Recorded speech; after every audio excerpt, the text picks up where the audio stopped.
So, magandang gabi po sa lahat. So, my name is Eloisa and I want to help you po on how to create a simple blog using ChatGPT and how could we able to target um, low competition keyword but high rank um, could have a possibility to rank in Google.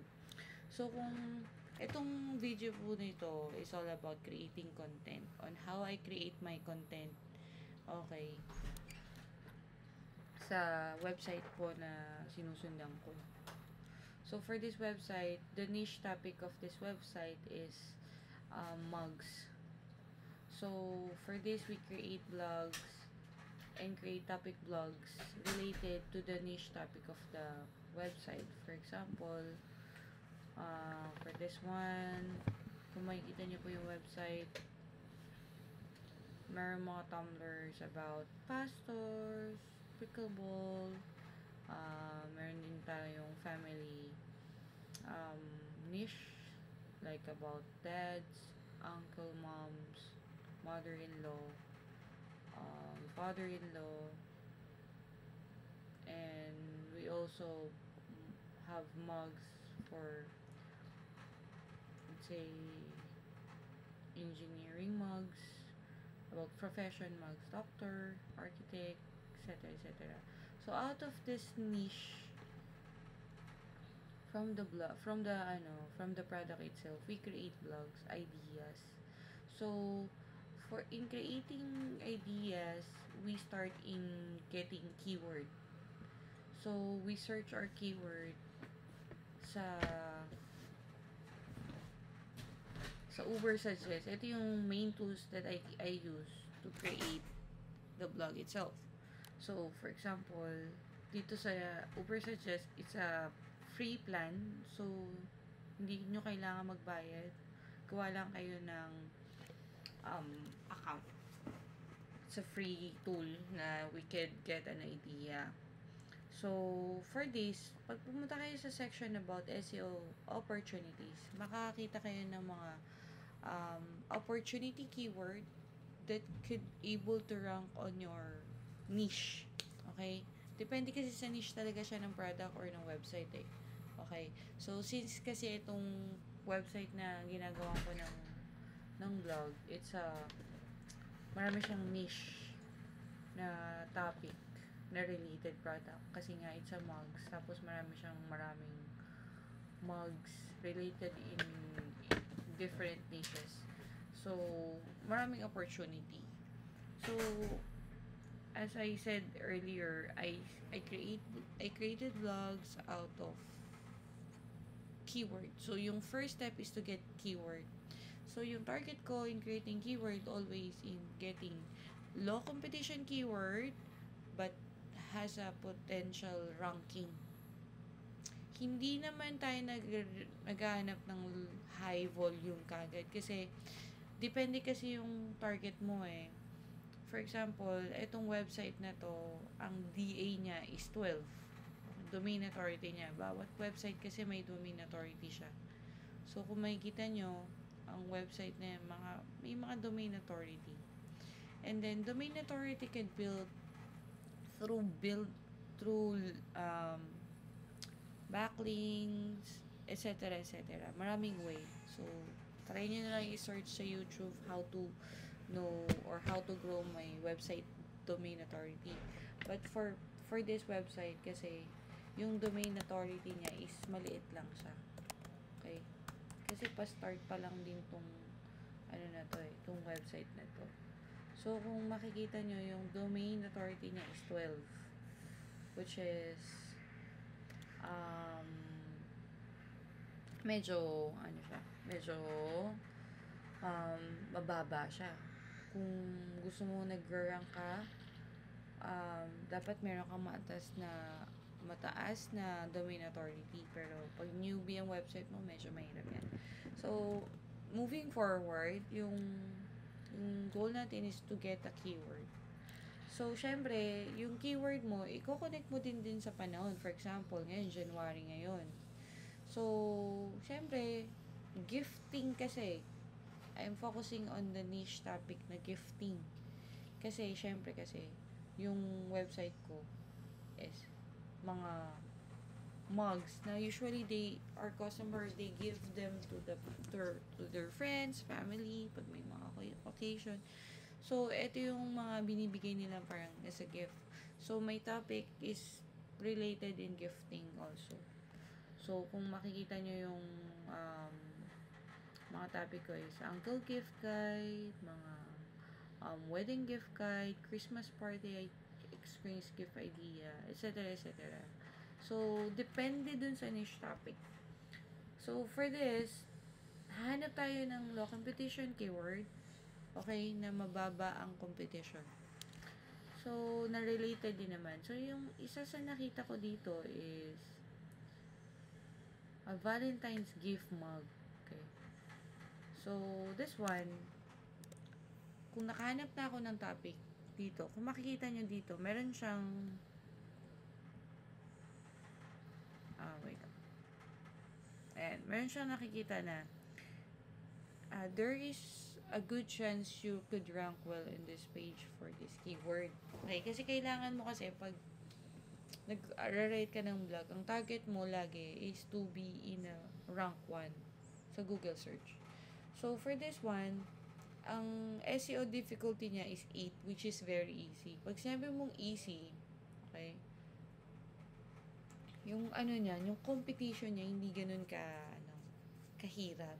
Meaning to say, pag sinearch mo itong keyword na to, yung mug gift, sa Google search, makikita mo yung DA ng mga ka-competition mo na nag-write ng blog write ng blog. Ito kasi kaya alam nyo kung na yung Amazon nasa taas yun kasi yung DA niya 96. Pero kung, kasi yan, shopping online, okay? Okay? Pero kung sa blog, ang competition mo ay blog, okay, ito, blog to, may 14. May 14 kang competition na nag-blog din. Nagbo-blog din siya. So, sa akin, this would be a great, good opportunity. So, pag ako ganito nakikita ko na low competition yung isang keyword, ginagawan ko siya ng content. So, sa akin, ang gagawin ko siya, no? So, pupunta ako kay ChatGPT. Sa ChatGPT, okay,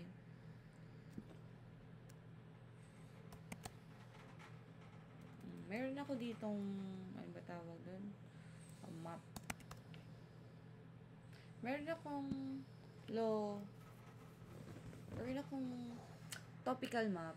So, meaning to say, meron na akong parang guide or prompt. Kasi matagal na ako nagbablog, diba?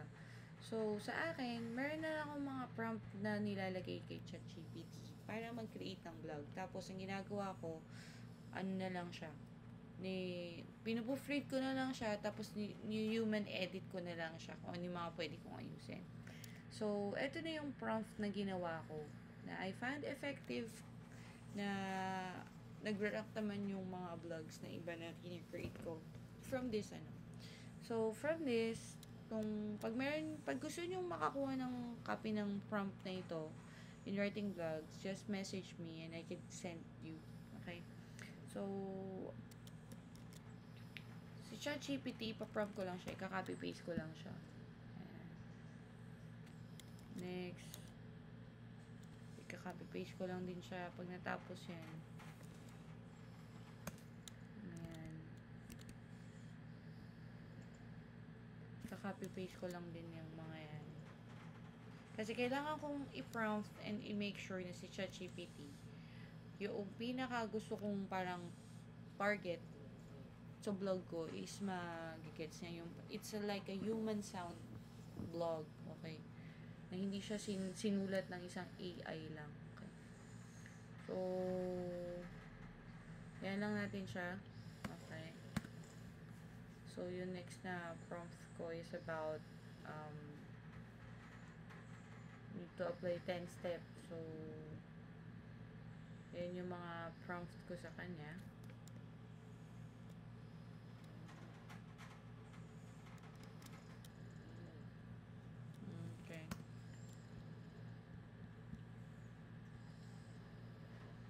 So, yung mga prompts na nilalagay ko dito, ito yung gusto kong i-target kay ChatGPT na ma-achieve mo.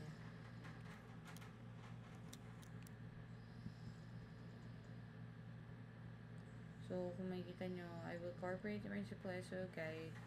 Kasi importante yung SEO. Pag hindi nyo alam yung SEO, no? Search Engine Optimizer, in knowing the blog, kailangan marunong ka rin mag-SEO. So, sa YouTube, maraming tutorial about SEO or learn how basic SEO is. So, pag nanonood kayo ng mga ganun tutorial, malalaman nyo kung ano yung SEO, and it will give you idea kung gaano siya ka-importante in writing blogs. Okay. Medyo mabagal lang prompt ni ChatGPT ngayon.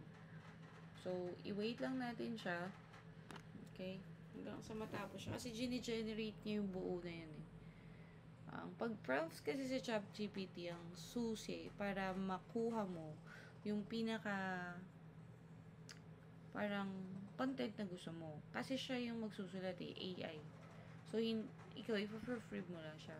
So, pag hindi mo siya pinrump the way you like how it would be, let's say, the written blog, hindi mo ma-achieve yung gusto mo.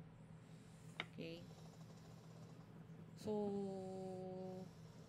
siguro gagawa ko ng separate blog in how to create blog step by step, no, using ChatGPT. Pero for me, this is the easiest way to write blogs. So to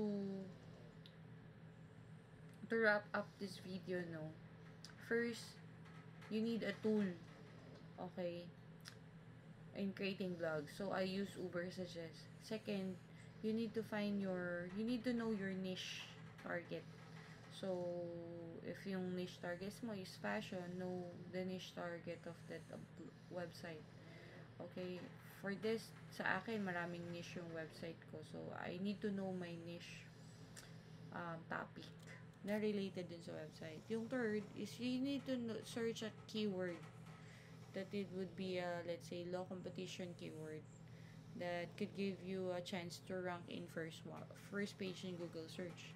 And next is you need to tool how to create the blog. So, you could use ChatGPT. Maraming tools how to create blogs. So, you need to search it, you Google. Pero sa akin, pinaka-effective ang ChatGPT and it's free. And then next is, you create your own topical map.